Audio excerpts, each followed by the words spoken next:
Welcome to student tutorial. চলো আজকে আমরা করব সপ্তম শ্রেণীর গণিত। গণিত প্রভাব বইয়ের গণিত করব। পশ্চিমবঙ্গ মধ্য শিক্ষা পর্ষদ যে গণিত বই দিয়েছে সেই 26 নম্বর পাতায়, 26 নম্বর পাতায় অধ্যায় 2 কোষে দেখি 2.1 গণিত প্রভাব বই সপ্তম শ্রেণী। এই গণিত করব। এখানে অনুপাত সমানুপাতের অঙ্ক রয়েছে, দেখে নাও। একের দাগের অঙ্ক আছে। এই অঙ্কগুলো করার আগে বলি, যারা চ্যানেলে নতুন তোমাদেরকে বলছি চ্যানেলটাকে সাবস্ক্রাইব করে নাও, আর পাশে থাকা বেল বটনের অল নোটিফিকেশান অন করে রেখো। কেন তোমাদেরকে সাবস্ক্রাইব করতে বলছি, অঙ্ক দেখলেই বুঝতে পারবে। চলো দেখো, একে বলেছে 1 কিগ্রা চালের দাম 40 টাকা, 1 কিগ্রা ডালের দাম 100 টাকা। চাল ও ডালের দামের অনুপাত হিসাব করি।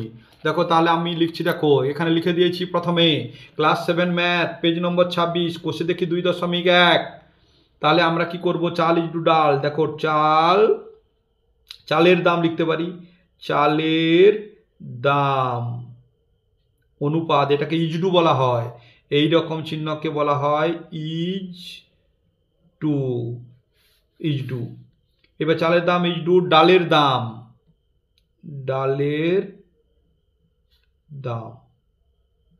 তাহলে দেখো চালের দাম কত, 40 টাকা, 1 কেজি 40 ইজডু। ডালের দাম কত, 100। এইবার এটাকে অনুপাতে করে দিয়েছি। এইবারে কি করব, দেখো একে কমাবো। কাটাকাটি করা চলবে না, কিন্তু কমাতে হবে। দেখো এর শূন্য বাদ দাও, এর শূন্য বাদ দাও, তাহলে 4 ইজডু 10। আবার সমান, দেখো দুয়ে কাটবে না, কিন্তু ভাগ করো, 2 দুগুণে 4 ইজডু 2 5 10। তাহলে কি হলো, তাহলে 2 ইজডু 5 হয়ে গেল। তাহলে আমরা এখানে লিখতে পারি চালের ও ডালের দামের অনুপাত, চাল ও ডালের দামের অনুপাত কত, 2:5 অ্যান্সার বলে আমরা লিখে দিলাম। এইরকম একটা দাগ টেনে দিলাম। তোমরা স্কেল দিয়েও দাগ টানতে পারো। এরপরে নেক্সট দেখে নাও, নেক্সট দিয়েছে কিরকম দেখে নাও। নেক্সট বলেছে একটা ত্রিভুজ আঁকা আছে 2 দাগে। এই বি কোণ 50 ডিগ্রি, এ কোণ 60 ডিগ্রি, সি কোণ 70 ডিগ্রি। এই দেখো এবিসি কোণ, এটা কোণ চিহ্ন, বিএসি কোণ ইজডু, এবিসি কোণ ইজডু, এসিবি কোণ কত আমাদের দেখাতে হবে। এইটা অনেকে পারেন না, টেনে উঠে গেছে, পারে না, পড়তে এলে বলতে পারে না এটা এ কোণ মানে কি। এইটা দেখো, এই কোণটাকে এ কোণ বলা হয়। যদি এই কোণটাকে বলা হয়, এটাকে মাঝে রাখতে হবে, তার মানে দেখো বি। দেখো এ বি সি কোণ, এইটাকে বলতে গেলে বলবো এ বি সি, অথবা এদিক থেকে বলবো এ সি বি এ কোণ 50 ডিগ্রি। আবার এই কোণটাকে বলতে গেলে দেখো এইটাকে মাঝে রাখবো, এ সি বি কোণ, অথবা বলবো বি সি এ কোণ, বি সি এ কোণ। দেখো এই কোণটা, এ কোণটা মানে কি, এই 60 ডিগ্রি। তাহলে সমান, দেখো এটা লিখছি 60। এই কোণটা বি এ সি কোণ, দেখো বি এ সি কোণ এইটা 60 ডিগ্রি ইজডু। এ বি সি কোণ, দেখো এ বি সি কোণ এইটা 50 ডিগ্রি ইজডু। এ সি বি কোণ, দেখো এ সি বি কোণ এটা 70 ডিগ্রি। তাহলে 70 ডিগ্রি হয়ে গেল। এটা কমাও, সমান 6, 0 0 0 কমিয়ে দাও, 6 ইজডু 5 ইজডু 7। তাহলে এই তিনটা কোণের মান হয়ে গেল 6 ইজডু 5 ইজডু 7। এরপরে নেক্সট হচ্ছে 3 দাগের অঙ্ক। 3 দাগের অঙ্ক কি বলেছে দেখে নাও। একটি পেন্সিলের দাম 3 টাকা ও একটি লজেন্সের দাম 10 টাকা। একটি পেন্সিল ও একটি লজেন্সের দামের অনুপাত হিসাব করি। তাহলে দামের অনুপাত দেখো, একটি পেন্সিলের দাম 3 টাকা, একটি লজেন্সের দাম 50 পয়সা। টাকার সঙ্গে পয়সা হবে না, টাকাকে টাকা করে নিতে হবে, পয়সাকে পয়সা করে নিতে হবে। তাহলে 3 দাগে আমি টাকা পয়সায় পরিণত করে করছি। দেখো তাহলে 3 দাগেরটা বলেছে আমাদের একটি পেন্সিলের দাম, তাহলে পেন্সিলের দাম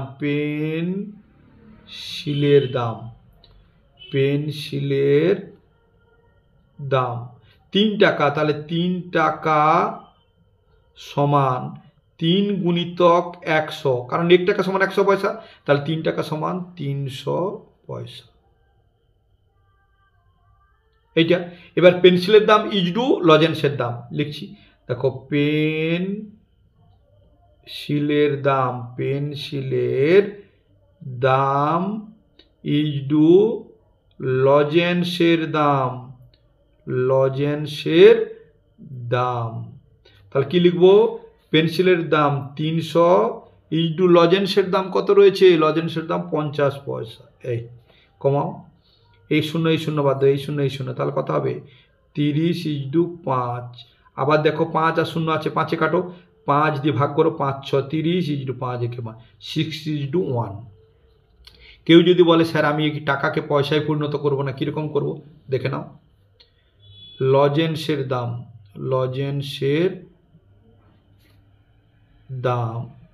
ইজডু,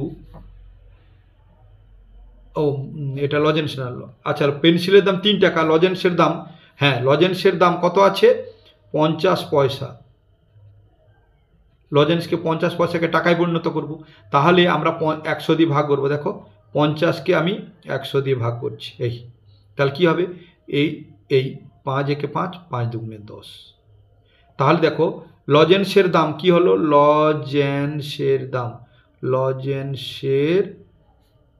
দাম সমান কত হলো?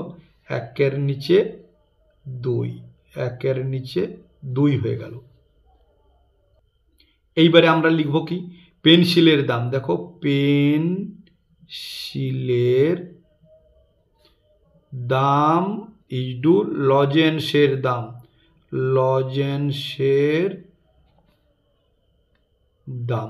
তাহলে পেন্সিলের দাম কত? 3 টাকা। ইজডু লজেন্সের দাম কত? দেখো একে টাকা পরিণত করেছে, লজেন্সের দাম 1-এর 2 টাকা, তাহলে ইজডু 1-এর 2। এইবার এর নিয়ম আছে, এর লব এর হর, এর এখানে লব, এর হরে 1 আছে, কোনাকুনি গুণ করে, এর সঙ্গে এর গুণ, এর সঙ্গে এর গুণ, তাহলে সমান কি হবে? 3 দুগুণে 6, অনুপাত চিহ্ন ছিল, অনুপাত 1-একে 1।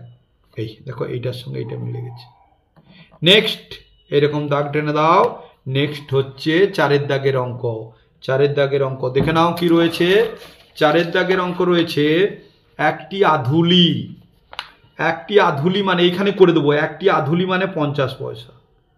তাহলে একটি আধুলি মানে 50 পয়সা, একটি 1 টাকা মানে 100 পয়সা, আর একটি 2 টাকার মুদ্রা, 2 টাকা মানে 1 টাকা মানে 100 পয়সা, 2 টাকা মানে 200 পয়সা, এইটার অনুপাত। তাহলে দেখো আধুলি ইজডু 1 টাকা ইজডু 2 টাকা, তাহলে এইটা করব। তাহলে লিখছি দেখো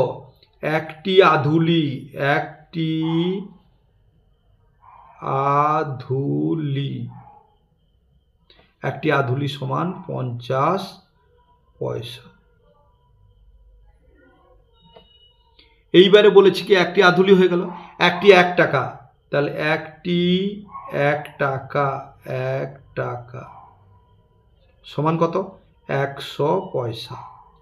আবার কি বলেছে? একটি 2 টাকা, একটি 2 টাকা সমান কি? 1 গুণিতক 2 গুণিতক 100, তাহলে 200 পয়সা। তাহলে এর অনুপাত করব। তাহলে দেখো আধুলি ইজডু 1 টাকা ইজডু 2 টাকা। তাহলে এইবারে কি? 50 আধুলি মানে 50 ইজডু 1 টাকা মানে 100 ইজডু 2 টাকা মানে 200 সমান 0 0 0 বাদ দাও, তাহলে এর 0 বাদ দিলে 5, ইজডু এর 0 বাদ দিলে একটা 10, ইজডু এর একটা 0 বাদ গেলে 20। আবার দেখো 5 একে 5 ইজডু 5 দুগুণে 10 ইজডু 5 4 20, এই হয়ে গেল এর অনুপাত। এরকম করে নেক্সট হচ্ছে 5-এর দাগে। চলো 5-এর দাগের কি আছে একটু দেখে নাও, তারপরে করে দিচ্ছি। 5-এর দাগে দেখে নাও। 5-এর দাগে বলেছে উমার বয়স 12 বছর 6 মাস, রাতুলের বয়স 12 বছর 4 মাস ও নূরজাহানের বয়স 12 বছর হলে ওদের 3 জনের বয়সের অনুপাত কত? এখানে একটু বুঝে নাও। মাস আছে, তাহলে বছরকে মাসে পরিণত করব। তাহলে 1 বছর সমান ক মাস? 12 মাস। তাহলে 12 বছর সমান কত? 12 গুণিতক 12, তাহলে 12কে 12 দিয়ে গুণ করবে, যেটা হবে তার সঙ্গে 6 মাস যোগ করব। রাতুলের বয়স 12 বছর 4 মাস, তাহলে মাসে পরিণত করলে 12কে 12 দিয়ে গুণ করব, যেটা হবে তার সঙ্গে 4 মাস যোগ করব।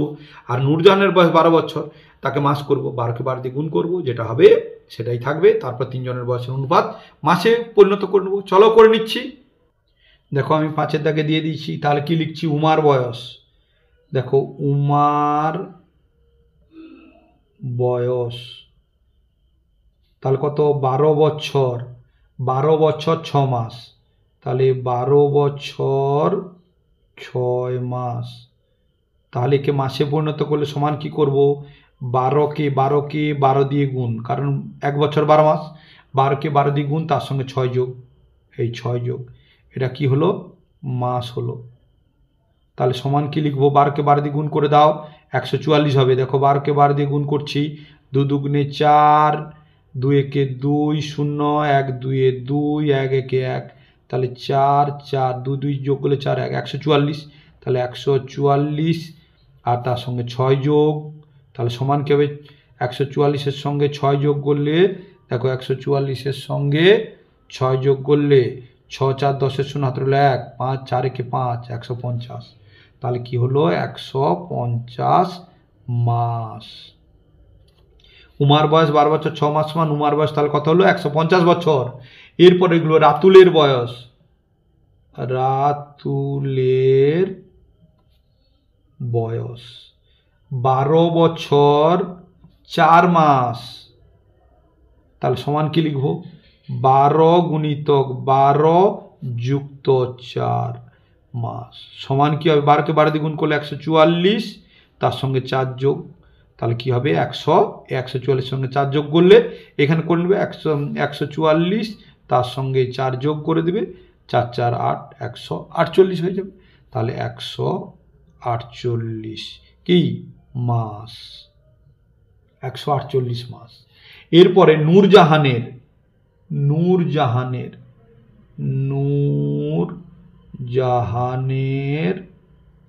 বয়স 12 বছর, মাস নেই, তাহলে সমান 12 গুণিতক 12 সমান কত, এই 12 গুণিতক 12 মাস সমান 12কে 12 দিয়ে গুণ করলে 144 মাস। তাহলে এইবারে লিখবো তাদের তিনজনের বয়সের অনুপাত। তাহলে উমার বয়স, তাহলে দেখো উমার বয়স ইজডু রাতুলের বয়স,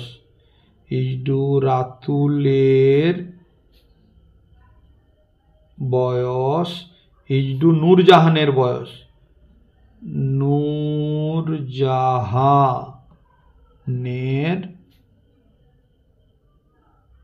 বয়স, তাহলে 150 ইজডু 148, 150 ইজডু 148 ইজডু 144। তাহলে এই তিনটাকে আমরা কি করব, অনুপাতে করব। দেখো 0 8 4 2 এ কমবে, তাহলে 2 7 14 15, 1 0 বাম দিকে বসালে 50, এই 10, 2 5 10, কত হলো, 75 হলো। এবার দেখো 2 7 14, 2 4 8 ইজডু 2 7 14, 2 দুগুণে 4, তাহলে এইটা হবে তিনজনের বয়সের অনুপাত। তাহলে এরপরে নেক্সট অঙ্ক, তাহলে এরকম করে আমরা একটা দাগ টেনে দিই, দিয়ে এবার নেক্সট অঙ্ক দেখে নাও। নেক্সট অঙ্ক রয়েছে কি, 6-এর দাগে অঙ্ক, সমকোণী সমদ্বিবাহু ত্রিভুজের 3টি কোণের অনুপাত কত লিখি। এইটা 7-এরটা সমবাহু ত্রিভুজের কোণগুলির অনুপাত লিখি, বুঝাবো, কারণ এটা পরবর্তীকালে তোমাদের জিওমেট্রি জ্যামিতিতে লাগবে, খুব কাজে লাগবে। সমকোণী সমদ্বিবাহু ত্রিভুজের কোণগুলির অনুপাত 6-এর দাগে দেখে নাও। 6-এর দাগ নম্বর দিলাম। সমকোণী সমদ্বিবাহু ত্রিভুজ কাকে বলে, এটা আগে জানবো। যে ত্রিভুজের একটি কোণ সমকোণ, দেখো আঁকছি, একটি কোণ সমকোণ এবং দুটো বাহু, এই বাহুটা দুটো বাহু পরস্পর সমান। দেখো তাহলে দিয়ে ত্রিভুজের একটি কোণ সমকোণ, সমকোণ মানে 90 ডিগ্রি, এটা 90 ডিগ্রি হয়ে গেল। কোনটা 90 ডিগ্রি হবে, একটা ত্রিভুজ মাটির সমান্তরালে থাকবে আর একটা দাঁড়িয়ে থাকবে, যে কোণটা উৎপন্ন হবে সেটা 90 ডিগ্রি, তাহলে 90 ডিগ্রি। আর সমদ্বিবাহু, যে ত্রিভুজের দুটি বাহু সমান, দেখো এইটা সমান, এইটা যদি 5 হয় এটা 5, তাহলে এই কোণটা যদি সমকোণ হয়, এই দুটো বাহু যদি সমান হয়, এই কোণটাও সমান হবে। তাহলে কি হবে এখানে জেনে নাও, ত্রিভুজের 3 কোণের সমষ্টি, ধরো এই একটা ত্রিভুজ আঁকছি, এই 3টা কোণের সমষ্টি হয় 180 ডিগ্রি। তাহলে এটা যদি 90 ডিগ্রি হয়, এই দুটো বাকি কোণ কত, তাহলে 180 থেকে 90 বাদ দিয়ে দাও, 90 বাদ দিয়ে দিলে কত হবে, 90 ডিগ্রি হবে। 180 থেকে 90 বাদ দিলে 90, তাহলে এইটা আর এটা করে 90, তাহলে দুটো কোণ যদি 90 হয়, এই বাহুটা সমান হলে এইটা সমান হবে কোণ, তাহলে 90কে 2 দিয়ে ভাগ করে দাও, 90কে 2 দিয়ে ভাগ করলে 2 4 8, 8 9 থেকে 1 বাদ দাও, 9 থেকে 8 বাদ দাও 1 0, 2 5 10, তাহলে কত হলো 45। তাহলে এটা হবে 45, এটা হবে 45 ডিগ্রি। তাহলে আমরা এখানে লিখতে পারি সমকোণী সমদ্বিবাহু ত্রিভুজের কোণগুলির অনুপাত। সমকোণী সমদ্বিবাহুজ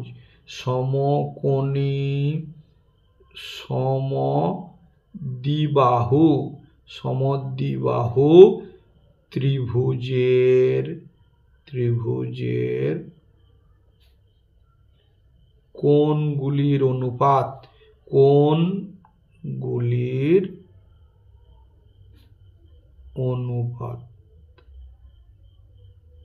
কি লিখবো? কোণগুলির অনুপাত আমরা করতে পারি, সমকোণী আগে বলেছে, তাহলে 90:45, তাহলে 45:45। এইবারে একে কমাবো, তাহলে কমালে কি হবে দেখে নাও।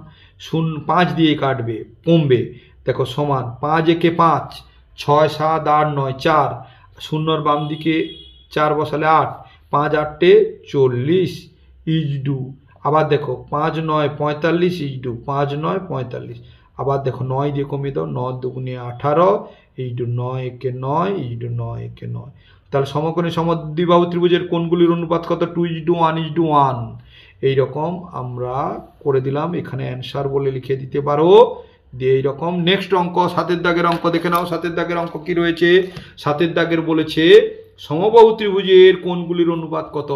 ঠিক দেখো আমি বুঝিয়ে দিচ্ছি ওই রকম ভাবে। 7 দাগের অঙ্ক, সমবাহু ত্রিভুজ কাকে বলে দেখো আঁকছি। যে ত্রিভুজে 3টি বাহু পরস্পর সমান, এটা যদি একটু বড় লাগছে, বড় হবে না, যে যদি এটা 5 হয়, এটাও 5, এটাও নিচেরটাও 5। যে ত্রিভুজে 3টি বাহু পরস্পর সমান, এটা যদি 7 হয়, এটা 7, এটা হবে 7, তাকে বলে সমবাহু ত্রিভুজ। সমবাহু ত্রিভুজে 3টি কোণ সমান হবে, 3টি বাহু সমান হলে 3টি কোণ সমান হবে। তাহলে এই 3টি কোণ সমান করলে কি করব? আমরা জানি ত্রিভুজে 3 কোণের সমষ্টি 180 ডিগ্রি, তাহলে সমান হলে 3 দিয়ে ভাগ করে দাও, 3 6 18 0 3 0 0, তাহলে প্রত্যেকটি কোণ 60 ডিগ্রি করে হবে। তাহলে আমরা লিখছি সমবাহু ত্রিভুজের 3 কোণের সমষ্টি, সমবাহু ত্রিভুজের 3টি কোণের অনুপাত, 3টি কোণের অনুপাত। তাহলে কি হবে? 60:60:60, 60:60:60 সমান 60 দিয়ে ভাগ করে দাও, 60 একে 60, 60 একে 60, 60 একে 60, তাহলে 1:1:1 আমরা এরকম করে লিখে দিলাম অ্যান্সার। এইরকম একটা দাগ টেনে দিলাম। নেক্সট অঙ্ক 8 দাগের অঙ্ক। চলো 8 দাগের অঙ্ক কি আছে দেখে নিই আগে। 8 দাগের অঙ্ক রয়েছে, দেখে নাও। পুলক বাবু ও মানিক বাবুর বয়সের অনুপাত 7:9। মানিক বাবুর বয়স 72 বছর হলে পুলক বাবুর বয়স হিসাব করি। দেখো আমি কিরকম লিখবো, দেখো পুলক বাবুর বয়স বাই মানিক বাবুর বয়স। চলো দেখে করে দিচ্ছি, আমি করে দেখাচ্ছি। 8 দাগে আমি তাহলে কি লিখছি? মানিক বাবুর বয়স ইজটু পুলক বাবুর বয়স লিখছি। দেখো তাহলে পুলক বাবুর আগে কি আছে? পুলক বাবুর বয়স, তাহলে পুলক বাবুর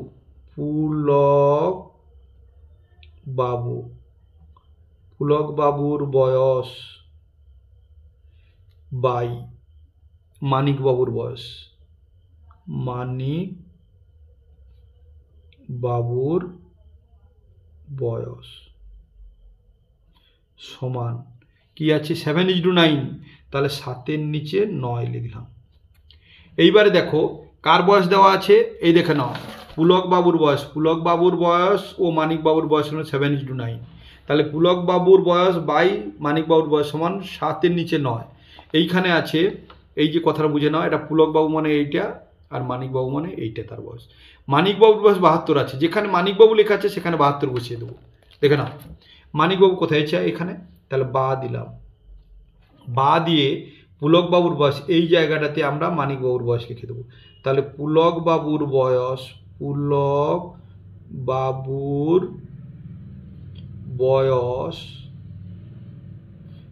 বাই কত? 72, মানিক বাবুর বয়স 72 দেওয়া আছে, তাহলে আমরা 72 বসিয়ে দিলাম, সমান 7-এর নিচে 9। তাহলে তোমরা একটু দেখে নেবে, মানিকবাবুর বয়স 72 আছে। এইবারে দেখো বা এইখানে আছে দেখো 9 আর 72, আমরা এই নিচে নিচে কমাতে পারি বা কোনাকোনি গুণ করতে পারি। দেখো এইটা গুণ করে দাও, তা আর এটা গুণ করো কোনাকোনি এইরকমভাবে গুণ। তাহলে পুলকবাবুর বয়স গুণিতক 9, তাহলে পুলক বাবুর বয়স গুণিতক 9 সমান 72 গুণিতক 7, 72 গুণিতক 7 বা পুলক বাবুর বয়স লিখছি, দেখো পুলক বাবুর বয়স সমান 72 গুণিতক 7 আর নিচে 9, তাহলে 9 কে 9 আসতে 72, তাহলে হয়ে গেল। তাহলে পুলক বাবুর বয়স সমান কত হলো, তাহলে লিখবো পুলক বাবুর বয়স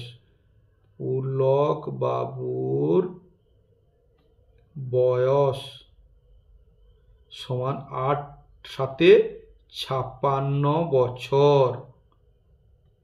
তাহলে পুলক বাবুর বয়স 56 বছর, অ্যান্সার হয়ে গেল। তোমরা চ্যানেলটাকে সাবস্ক্রাইব করে নাও আর পাশে থাকা বেল বাটনের অল নোটিফিকেশন অন করে রেখো, এবং বাড়িতে বসে সমস্ত অঙ্ক শিখে গিয়ে প্রত্যেকটি পরীক্ষাতে ভালো নম্বর পাও, সেই সঙ্গে সঙ্গে উপরের ক্লাসে গণিতে খুব স্ট্রং হয়ে যাও। ভালো থেকো, সুস্থ থেকো, পরের ভিডিওতে দেখাবে। Thank you watching the video. আমি তোমাদের বাকি অঙ্কগুলো পরের ভিডিওতে করে দেখিয়ে দেবো। Thank you.